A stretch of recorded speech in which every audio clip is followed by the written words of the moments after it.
নাও দিদি নাও, পেশাদখানা ধরো দেখি। এত সকাল সকাল মেজবো? আসলে দিদি একখানা সুখবর আছে, তাই জন্য সকাল সকাল রাধা মাধবের পুজো দিয়ে এলুম। সুখবর? তা কিসের সুখবর মেজবো?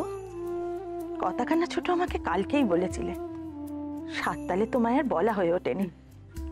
দিদি আমাদের সুহাস মা হতে চলেছে দিদি। কি বলছো মেজবো? সুভাষ সুভাষ আমাদের মা হতে চলেছে? হ্যাঁ দিদি হ্যাঁ। সমু গেছে কবরেজ মশাইকে ডাকতে। কবরেজ মশাই এসে একবার দেখে গেলে আর কোনো সন্দেহই থাকে না। ও মেজবো, ভগবান যাকে কিছু দেয় না ওই দু হাত ভরেই দেয়। ঠাকুর এখন আমাদের উপর মুখ তুলে চেয়েছেন গো। জয় রাধা মাধব, জয় রাধা মাধব। আমার যে কি আনন্দ হচ্ছে সে তোমাকে কি বলবো। ও মেজবো, আমি দুটো বাচ্চার ঠাকুমা হতে চলেছি গো।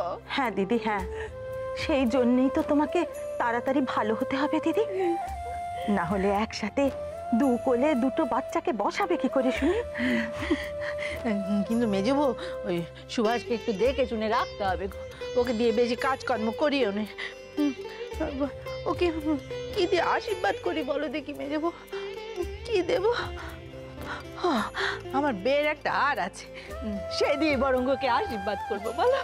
সে তোমার যা প্রাণে চায় তাই দিও দিদি। আজ আজ কতদিন পরে এ বাড়িতে খুশির জোয়ার এসেছে দিদি, খুশি উপচে পড়ছে। মইন ফিরে এলো, সুহাসের এত বড় একটা সুখবর। আমি শুধু ঠাকুরের কাছে একটাই প্রার্থনা করছি দিদি, আর যেন এ বাড়িতে কোনো অশান্তি না হয়, যেন এরকমই শান্তি থাকে।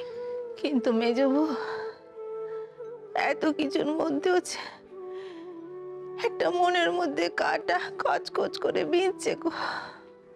সে কি কথা দিদি? এত কিছুর পরে আবার নতুন করে কি কাঁটা বিঁধছে তোমার মনে? বিনু,